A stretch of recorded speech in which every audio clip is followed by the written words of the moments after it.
Hello, good morning everyone. कैसे हो आप सब लोग? आई होप आप सब लोग ठीक होंगे।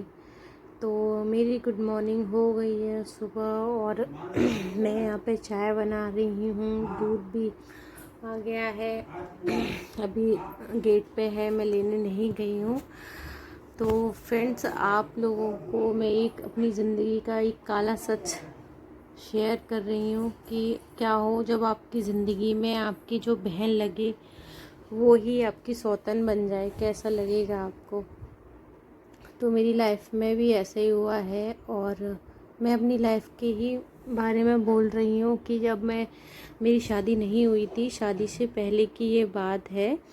तो मेरी जो जेठानी की जो छोटी बहन है तो उनसे उनकी शादी होने वाली थी और शादी के लिए उन्होंने बोला भी था कि हमारी बहन है उससे शादी कर लो या बेटी है उसको शादी कर लो, लेकिन मेरे हस्बैंड ने मना कर दिया था।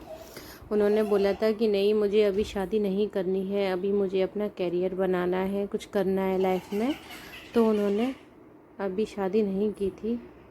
उसके बाद में फिर कुछ टाइम बीता और जब हस्बैंड ने अनाउंस किया मेरी शादी के लिए कि मैं किसी लड़की से शादी करना चाहता हूँ जो मेरी पसंद की है, तो सब लोग ना बहुत ज़्यादा हर्ट भी हो गए थे और चौंक भी गए थे कि ये देखो, ये क्या तरीका है कि जिस लड़की से हम चाह रहे थे, घर वालों की मर्ज़ी से उन्होंने नहीं शादी की।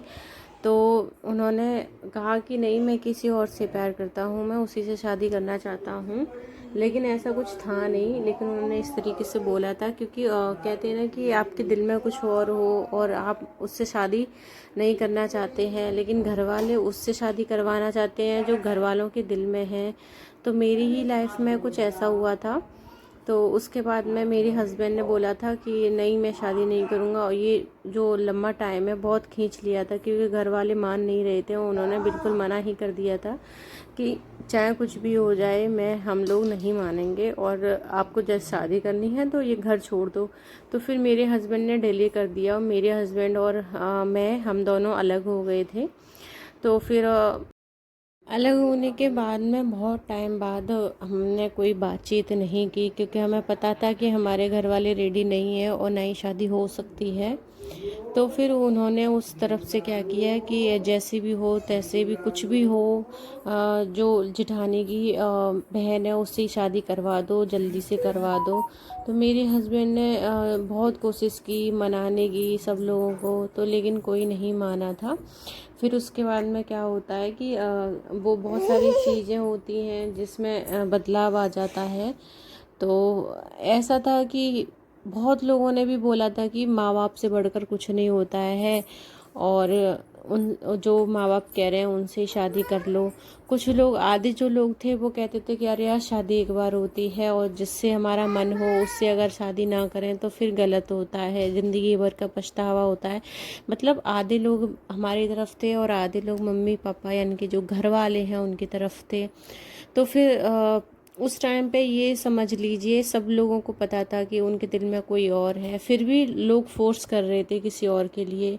इवन जिस लड़की के लिए शादी की बात चल रही थी यानी कि जेठानी की बहन, उसे भी कोई फ़र्क नहीं पड़ रहा था, वो भी राजी थी शादी करने के लिए। उसने भी नहीं मना किया कि नहीं, उनके दिल में कुछ और है और मैं कैसे शादी कर लूँ।